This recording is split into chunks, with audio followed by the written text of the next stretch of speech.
Okay, so what I'm going to show you in this particular lesson is really just a demonstration. It's entirely optional for this particular lesson because there's a few things you need in order to secure a site with HTTPS, and that's what this one is about.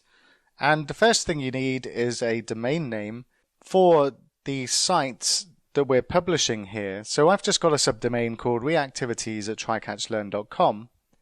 And what I also have is a certificate for this particular domain.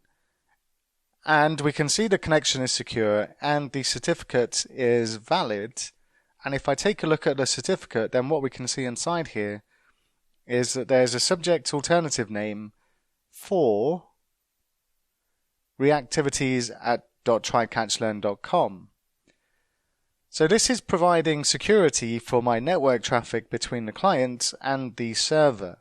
And what I'm going to do is I'm just going to run through the configuration on the server as well, and the sort of steps you need to do to go and get a certificate. But the first thing you need is a domain name.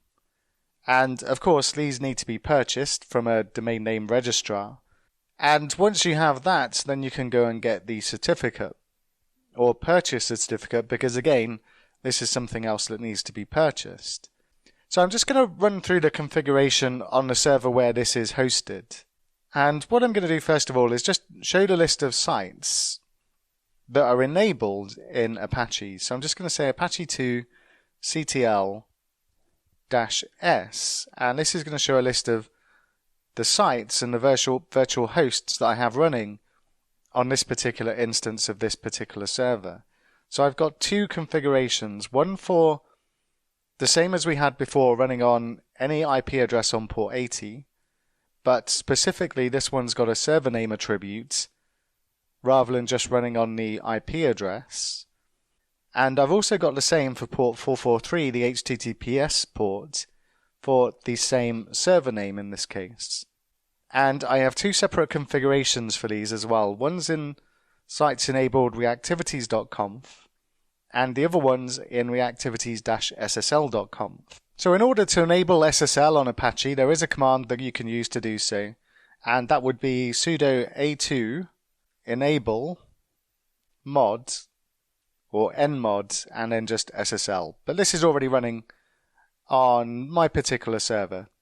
And if I go and take a look at the configuration for the sites that I'm referring to, I'll just take a look at the running on port 80 first of all. So I'll just display the contents of this. And what we can see is there's very little going on in here. What we've got is on the port 80 request is the server name, which is the host name of where we're going to. And all that's in here is a redirect, a permanent redirect to HTTPS and then the HTTPS version of this particular site. And if I do the same, but I take a look at the SSL configuration, so I'll just copy this into my clipboard. And let's just do the same, and I'll just output the contents of this configuration. Then what we can see is we're using a virtual host on port 443, same server name, and this time we have the SSL configuration inside here. So we make the SSL engine on, and then we point it to the certificate file, and this is what you get back from the certificate authority that you purchased the certificate from. And they'll create this based on a certificate signing request that you have to pass to them so they can create the certificate.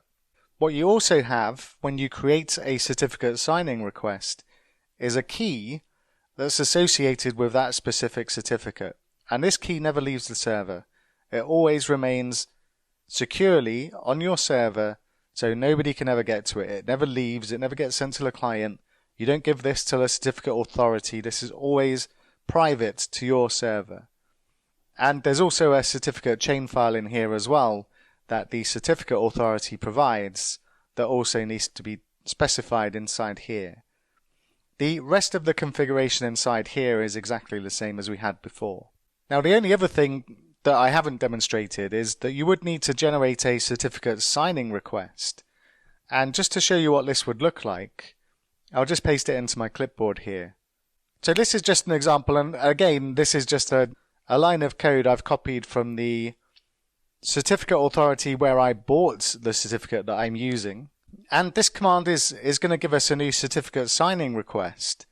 And what this outputs is the private key and the certificate signing request itself.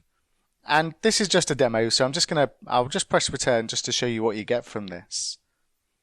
And you need to specify a country name, so in my case it's going to be GB. And then a state or province, and I'm just going to say London. And then the locality name, and again I'll just repeat London. And then the organization name, and I always just put IT in this. And then the organization unit name, in fact, the organization unit name should be IT, and this should be the name of the company. It'll still work, but be more accurate than I'm demonstrating here. I'm not actually going to use this certificate signing request for anything.